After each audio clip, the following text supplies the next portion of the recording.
কিংবা দৈত্যকুল নিহত করে ধর্মের পালন করেছেন। ভগবান যখনই আসে তখনই একটা না একটা কোনো কারণ নিয়ে আসে, তা না হলে ভগবানের কোনো আসার প্রয়োজন নাই। নদিয়া নবদ্বীপে যখন গৌরাঙ্গ মহাপ্রভু অবতরী হয়েছেন তখনই একটা কারণ ছিল। কি কারণ? না জগামাধাইকে উদ্ধার করতে। আর কি কারণ? না জগামাধাইকে উদ্ধার করবার এই সমস্ত কলিগত জীবকে হরিনাম দিয়ে তিনি উদ্ধার করবেন। কেন? এই কলিহত জীবের, এই হরিনাম ছাড়া জীবের আর কোনো গতি নাই। কেন? যজ্ঞ, তপস্যাদি, হোম, পূজা অর্চনাদি এগুলো আমাদের কিছুই করে আমরা পারবো না ভগবানকে পেতে। তাহলে কেন পারবো না? বলে স্বল্প আয়ু।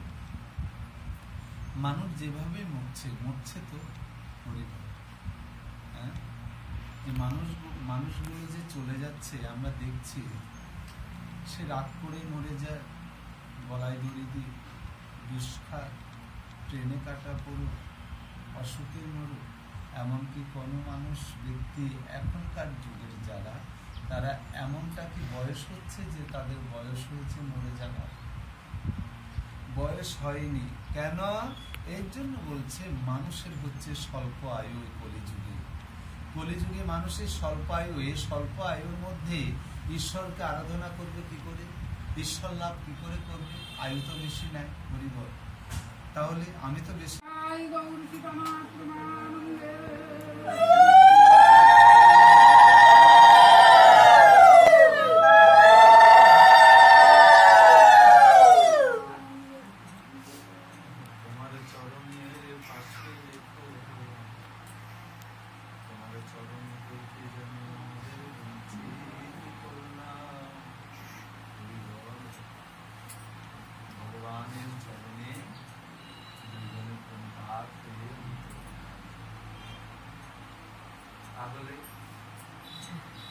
শুদ্ধ সরলতা মন যদি হৃদয়ে একবার জাগে, ভগবান কোথায় থাকবে?